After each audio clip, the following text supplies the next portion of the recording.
Hey,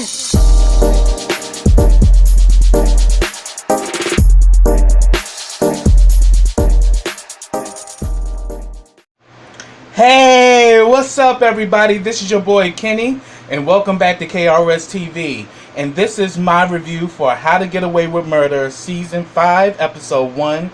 And the name of this episode is Your Funeral. I'm sorry this review was late. I've had a crazy weekend.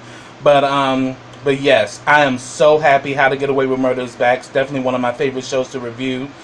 And definitely it's one of my challenging reviews to do as well, because we know how the show is done. It's always a puzzle, and the way that it's done is just straight, it's just pure genius. But I can't wait to talk about this review, so let me begin. We see in the beginning of the episode, it takes place at Connor and Oliver's wedding reception. We see that Annalise is fierce. The hair, the makeup, the dress. She up there doing the electric slide. Well, not the electric slide. She's on the Soul Train line, just getting down. And then all of a sudden she sees Frank with this puzzled look standing in the distance. She goes and confronts Frank and she says, "Why are you looking like somebody died?" And then she's like, "Frank, open your damn mouth." And then she slaps the crap out of him. And then we actually go to the actual scene of the wedding. And obviously the wedding took place in wintertime because there's snow outside. We see that somebody is bleeding profusely to the point that they pass out. And we don't know who this person is or what actually took place at the wedding, but we definitely know somebody definitely got somebody met their maker. So then it rewinds back to 3 months earlier, and we actually meet, Gabriel Maddox. And allegedly, Gabriel Maddox is the long-lost son of Bonnie Winterbottom. And we see that he enters into this classroom, which happens to be Annalise's new class. It's her new legal clinic. So he's there. The Keating Four are there. And we definitely see that, Asher still has a bone to pick with Michaela, because we knew that Michaela had cheated on him with Marcus when she was in DC during the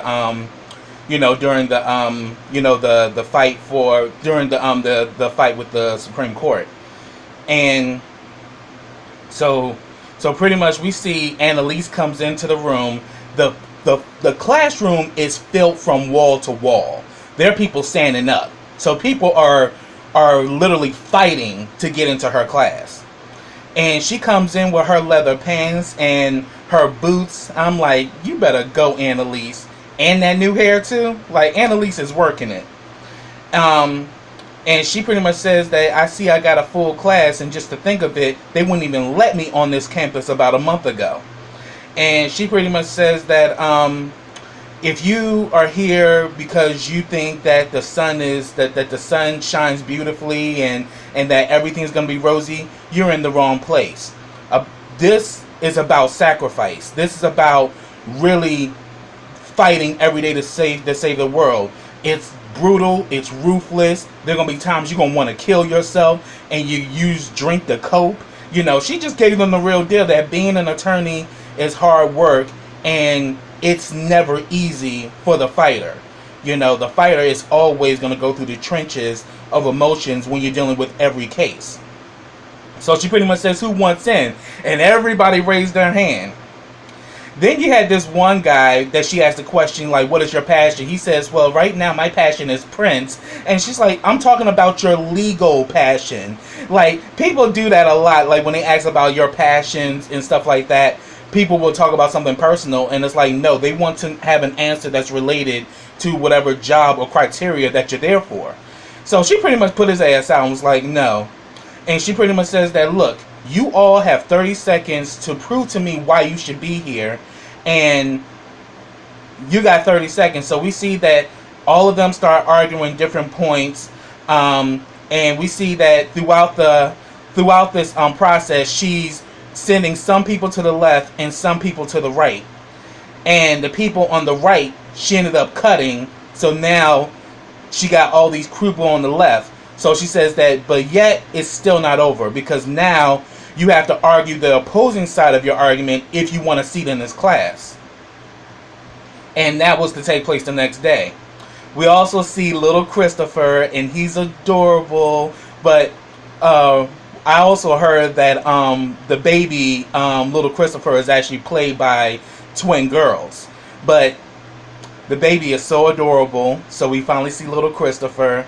And we see that that Frank had brought him to the school, and Annalise, Annalise definitely went to see him, and all the other, Keating 4, they all rallied around Laurel, because Laurel finally came out to see the baby too.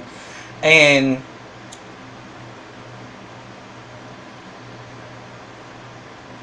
then we pretty much so then they start asking her about, so what about your these jobs? I heard every firm is trying to hire you. And she says that, look, I'm not going to talk to you about this. People already been accusing me of making you guys my favorites. So the more distance I create, the better off we'll be. And then Michaela, with her smug ass, I'm like, yeah, really? And I'm like, see, Michaela, you getting on my fucking nerves, because you always got a bone to pick with Annalise when Annalise ain't the reason why shit happens. Shit happens because of you. But I'm saying, it just shows you how ungrateful these damn kids are. So she walks off, and we see that Gabriel runs into Annalise and is pretty much, trying to use all type of semantics, and you're the reason why I transferred from my old school here, and I think you're amazing, and I'm a fan, and blah, blah, blah. She's like, you know what? Save the ass kissing for class. But right now, go some damn where. And then we already see that Frank is on to Gabriel, because Frank was the one who figured out that the kid is here, that he's on campus. We also come to find out afterwards that one of the firms that's interested in Annalise is Kaplan and Gold. The firm where Tegan works. And we see Tegan, and yes, Tegan is one fierce bitch, and I'm so happy that Tegan's back. But she's pretty much telling Annalise, like, look, don't take the job here, because, I can't take it, you being here too, because, Tegan is used to being the only HBIC in the place. But and then Annalise coming there, that's definitely going to be some competition. So we see that they meet with Emmett Crawford, who's actually played by Timothy Hutton.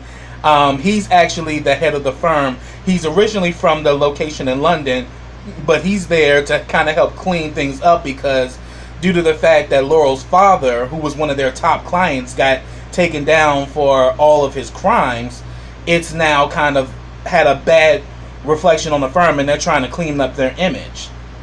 So they pretty much offer Annalise a job, and they give her this base salary, and she was like, are you serious? This is an insult to me, because I've had firms who's offered double what you're trying to pay me. And we see that she's, interviewing with all these different firms. She even interviews with this one firm where it's just all women. So that was definitely one firm that definitely sparked her interest. But she told all of them that she'll think about it. And she pretty much said that, in each interview, that she wanted to hire her own team. She wanted independence. She didn't want any interference with anybody. Let people do things her way. And, so they all pretty much told her that, so she told the rest of them that she'll think about it. But Emmett told her, well, maybe you need to think about this. Because you could just tell that Emmett is one cocky, arrogant son of a bitch. And he makes no qualms about it. Then we get a scene with Laurel. We see that Laurel's, in the bathroom, and we see that she still has these scratches on her arm. So I'm questioning what happened to Laurel's mom. I mean, we see in this episode that, accordingly, she's still alive. But is she really? Because we know that Laurel is a lying bitch, and Laurel will pull a stunt out her ass any chance she gets. So I don't trust anything Laurel says. So we pretty much see that, Laurel has a conversation with she has a conversation with Michaela. Michaela is head over heels for Marcus, and she wants to know, where her and Marcus stand. And she says, won't you just call him and talk to him? And she's like, well, I don't know about that. I was just thinking about, I'll just send him a text. And she's like, girl, you just need to kind of get a grip in and actually, you just need to, get a grip and actually, figure out what you want.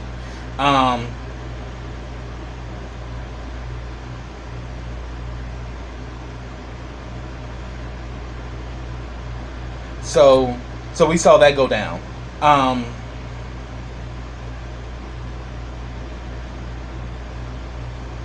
So then later on we actually see Nate.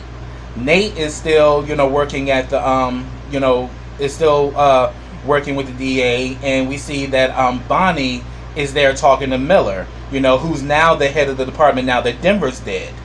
And we see that the two of them definitely are flirting with each other, and they're going back and forth. And I have to say, Miller looks better with the beard than he did with the bare face. But Nate kind of peeps in on them, and he's kind of seeing that they gotten real close or whatever. Yeah, he's saying that, yeah, I'm just kind of kicking it over here with Summertop, and then like Nate was like, oh yeah, I get it. It's a play on Winterbottom. So he already can tell that the two of them are getting real close, and Nate kind of jokes with Bonnie like, I see he's into you. You gonna get that? And she's like, no, I'm actually trying to, get to him because Denver has files on all of them. And she wants to know whether Miller has those files on, because if anybody will have those files or have access to those files, it will be Miller. So Bonnie's trying to get in with Miller to try to protect everybody else.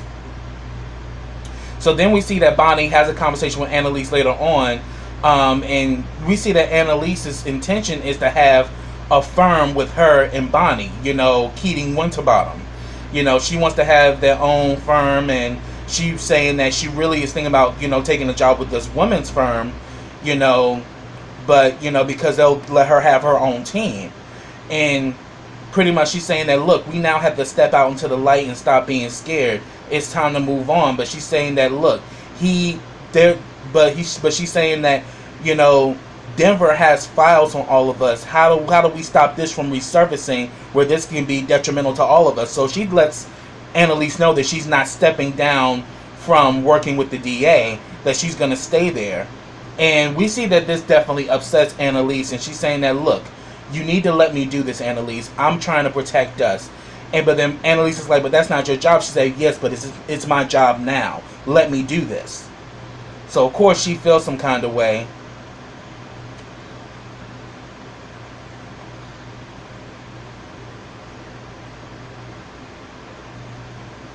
So then we get a scene where, we finally see Oliver, a.k.a. Olive Oil. Y'all know I like to call him that. Because, Olive, because he be running like oil sometimes. So Oliver comes in with dinner and everything. He's coming in from work. And then, Michaela's like, I ordered a salad. Where is it? And he was like, I don't know. It got deported. I'm like, oh, here we go. So we see that Asher, along with Oliver, are, they got a bone to pick with Michaela, because we saw on season 4, the way that they handled the whole Simon situation. Michaela had him deported back to Pakistan. So they feel some kind of way about that. But then again, I kind of have mixed feelings about Simon, because we knew from the moment we met Simon. Simon was a real cynical asshole, and he was definitely playing their hand. But Michaela got rid of his ass because Michaela couldn't stand him from the jump, and we even known many times that she threatened Simon and shit. So she wanted Simon's ass gone, and when she got an opportunity, she made it happen. So then we see that Laurel gets a package from her mother of this baptism gown that she had. So, but I'm still questioning, is her mother really alive? And does she have somebody else acting as her mother? Because Laurel is known to pull stunts out her ass. So I don't trust her ass. So we pretty much see that Annalise goes to see Nate. She brings some papers, for his dad to fill out, because his dad's trial is going to be one of the first trials that she takes on, because all of the cases, that were represented by that were pretty much represented by whatchamacallit, because she went to trial over these over the cases that were not fully represented by legal counsel, they were pretty much, represented by appointed attorneys who we already know they don't really fight to the fullest, because a lot of times they just get dropped on a case like maybe 3 days prior, and they don't really fight the case thoroughly. So due to the fact that she won her Supreme Court, all these cases get to be retried in court. One of them being Nate's father.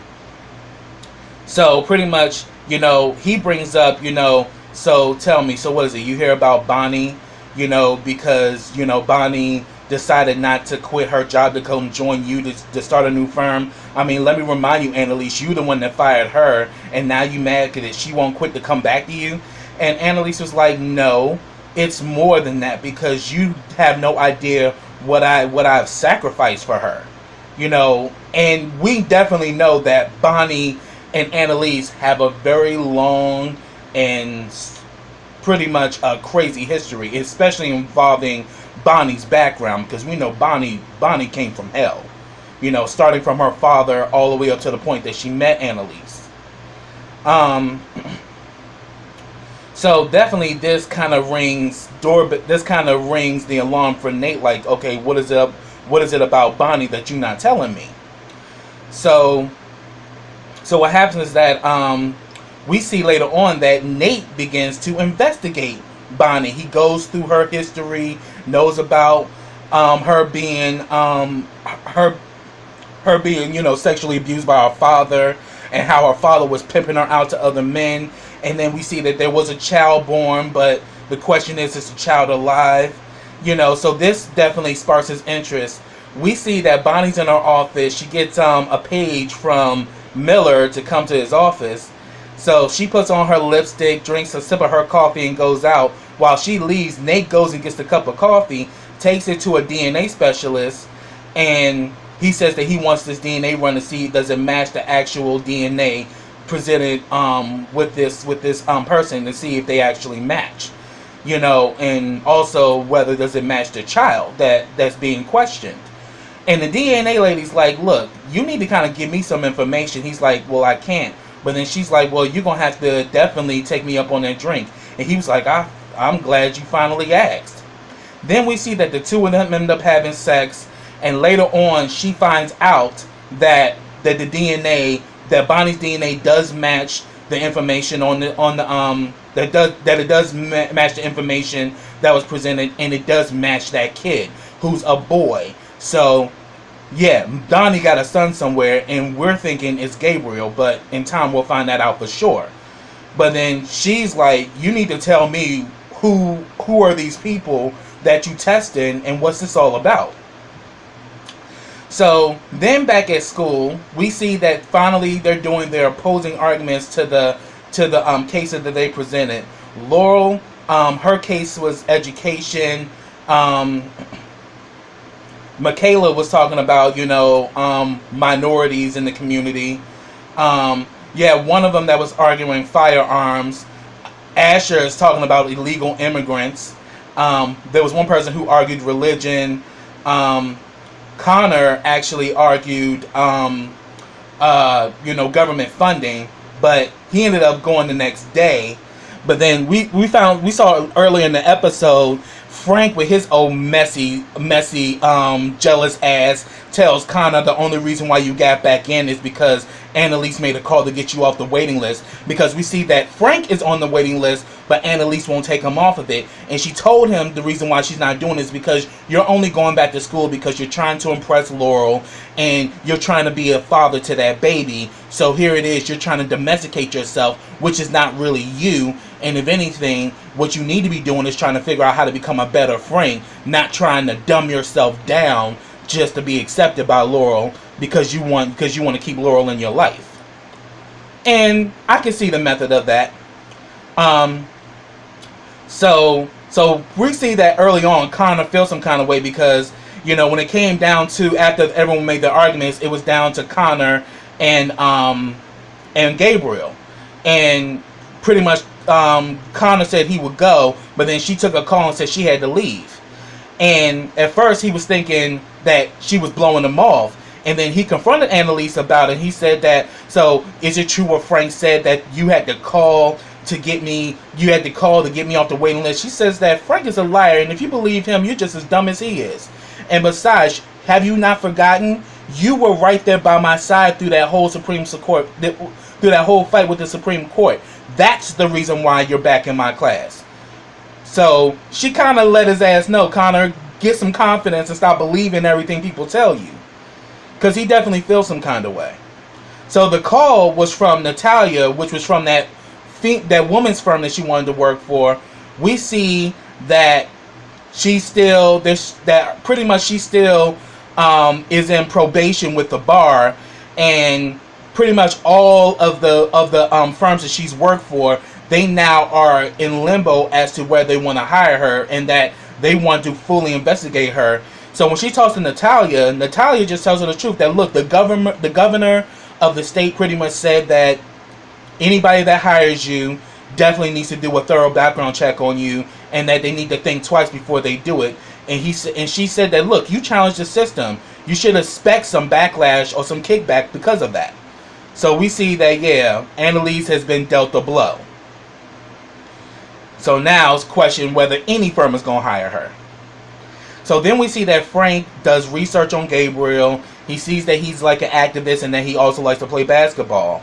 And then we see that Frank and Laurel have a moment, and we pretty much see that Laurel is there having sex with Frank, but she obviously is not in love with Frank at all. But she's kind of using him for room and upkeep. And we later find that out with Oliver, because Oliver calls her ass out. And I'm going to get to that. But we see that they're still, getting into it, having sex. We see that Annalise calls, but she's calling to talk to Laurel. And she pretty much letting her know that I had a bad day and I just wanted to call to check on the baby, and I would rather sniff his head than a line of coke. And I'm like, damn, Annalise, she really feeling it. Oh yeah, and I did mention that, Nate ends up having sex with the DNA lady. But then again, this is going to definitely cause some problems down the line, because that DNA lady going to want to know more about what's going on. And we're going to see how that's going to play out. So then we see that Bonnie is in Miller's office working with him on this speech, because I think he's trying to go for being a DA as well. So pretty much what Miller was trying to do. And we're seeing that he's trying to work his speech or whatever. And right now he's just in a position temporarily, but he's trying to get in that position permanently now that Denver's gone. But we see that there's definitely some chemistry between Miller and Bonnie. And she was saying that, so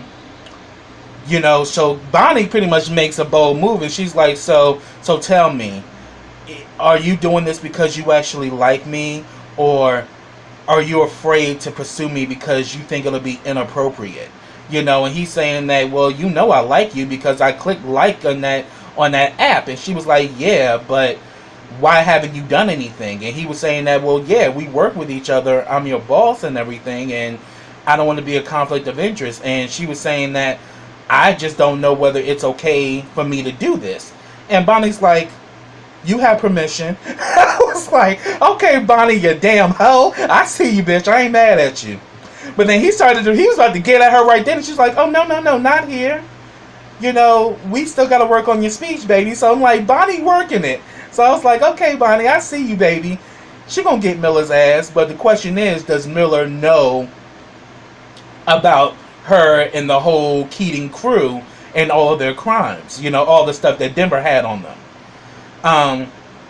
So then we see that Michaela, reaches out to Marcus or whatever. She decides to call and leave a message, and in the message she tells him that she likes him or whatever. But then we see later on that Marcus blew her off, and she says that I really can't be with anybody right now. And from last time we saw Marcus on Scandal, I think he's back with Millie, so that's the reason why. At first I was thinking that, Marcus was gonna show up in How to Get Away with Murder, playing the same character, but that wasn't the case. He just blew her ass off. So yeah, you did all that, and the nigga didn't even want you. So, okay. Y'all just had a friendly fuck. It is what it is. So then we see that, So then we see that Connor pretty much talks about, we need to get a new. Well, actually, it's Oliver who says that we need to get a new house so we can save money. If we're gonna have this wedding or whatever. And pretty much Connor's like, well, the thing is, he's helping to fund me, while I go to school. So Connor's like, it is what it is. So back at school, we see that Connor does his argument about government funding, and we see that Gabriel does his argument about prisons, and he's very passionate and very emotional about prison. Like, wouldn't you want, saying that they need to build more prisons? And he was saying that what happens if somebody that you love want to be killed? Wouldn't you want somebody to do something about that? I mean, Annalise, you would understand that because you've been through this. And she's like, well, this is going to be your argument? He's like, yeah, because you need to lead with emotion. And that's exactly what you did in your case. When you led with emotion, that's how you won. And in this case, I'm going to do the same thing. So she tells him to have a seat, and then he pretty much says, and for the record, I don't believe a damn thing I just said.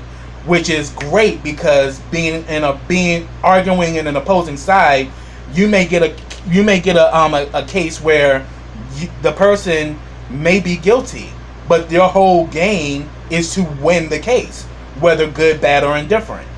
So that definitely sparked their interest.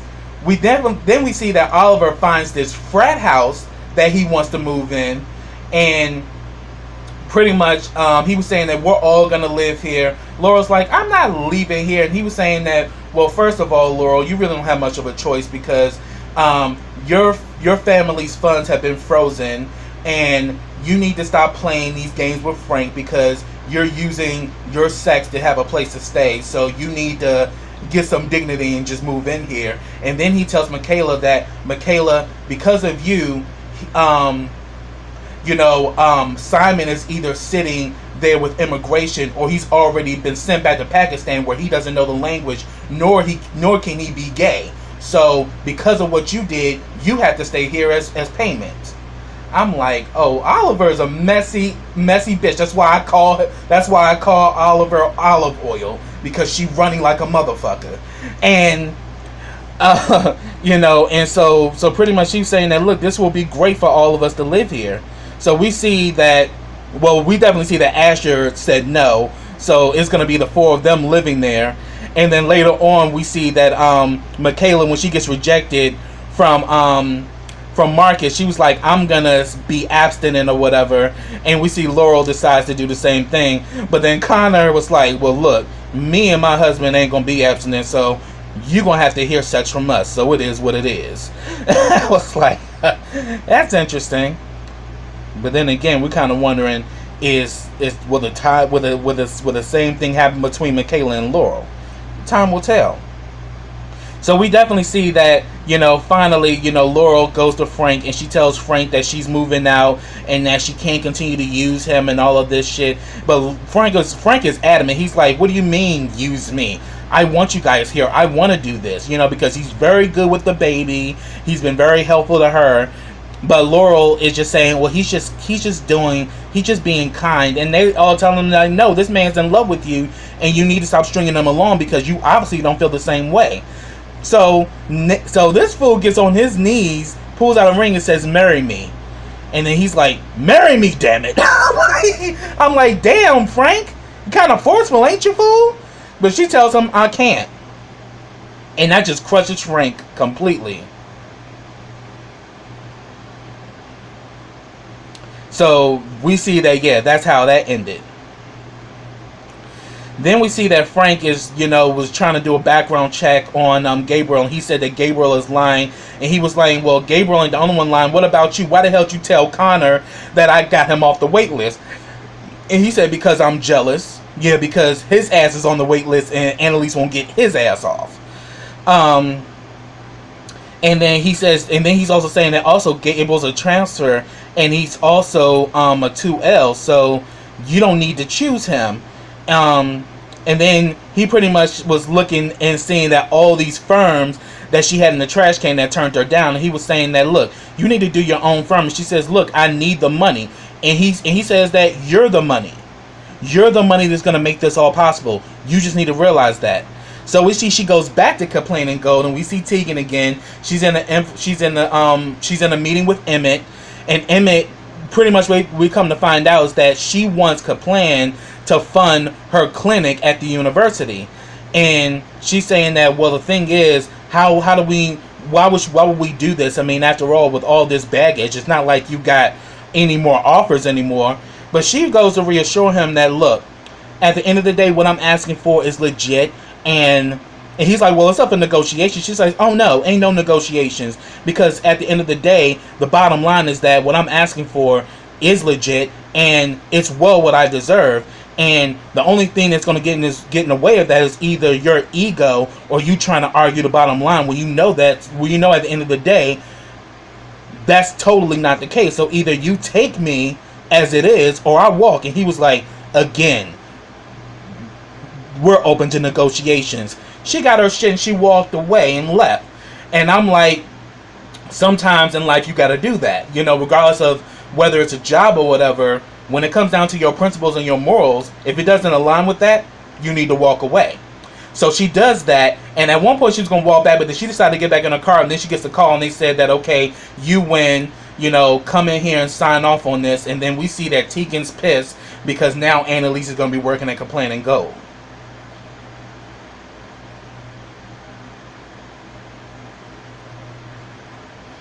So that's going to be interesting. So then she tells the class that now that this clinic is going to be funded by Complaining Gold, the person who actually has the highest turnout for the semester, you know, will get a year tuition paid, and it's like $64,000. $64,000 per year. Now, you know, this is Ivy League all the way. So pretty much she goes down the list of who made it into the class. We see that Michaela made it, Laurel made it, and Connor made it, and it came down to the last seat, and it was Asher and Gabriel. And she pretty much, you know, talked to Gabriel. She says that you're a 2L student. Why didn't you tell me? Why weren't you honest about that? And he was saying, well, you didn't ask for me to be honest. But she says that, do you think you'd be able to do this with your schedule? And he says that, give me an opportunity and I'll prove it to you that I can. So she chooses Gabriel over Asher, and Asher is pissed.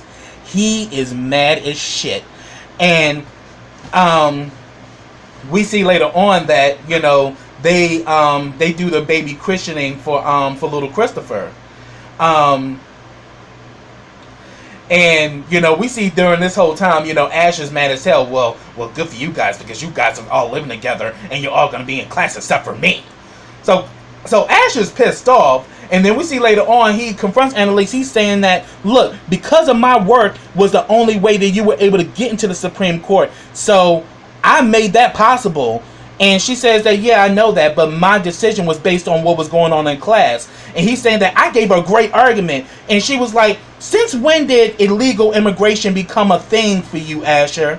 And he's like, well, because of what happened with something. She's like, no. That's not what it is. You're doing this because you're still mad at Michaela for cheating on you. So you doing this is your way of rubbing it in her face. And she was saying that, look, at the end of the day, what you have always showed is that you know how to people please and you know how to be a class clown. Well, I'm letting you know this is the real game, and those two things are not going to make you a good attorney.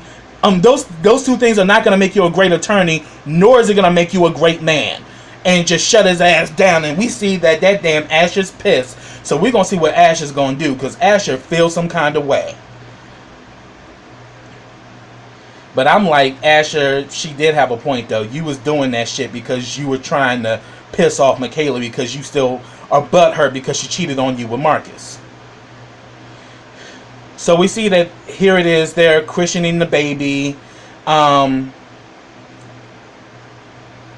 And she made Frank the godfather and Annalise the godmother. So pretty much they start to pour water on the baby. And then next thing you know, we go 3 months later at the actual wedding where somebody gets murdered. We see the person bleeding out, and then we see that baby Christopher is a few distance ahead, sitting in the snow crying. And then we see Bonnie comes up, and she literally begins to smother the person who's dying, and we don't know who it is. It could be Laurel, it could be anybody. So we're gonna find out who was it that got killed at the wedding, and that's gonna be the thing for this season. So that's what I have, everybody. If I missed anything, put it down in the comments. I'd love to talk to you about it. But subscribe to my channel. Click that bell so you can get notifications every time I drop a video. Also, follow me on all of my social platforms. I have them all listed in the description box. Also, like this video, comment on this video, and share this video. And I'll be back with the next episode of How to Get Away with Murder. I'm so happy that my show is back, and it's going to be lit this season. So until next time, everybody, take care.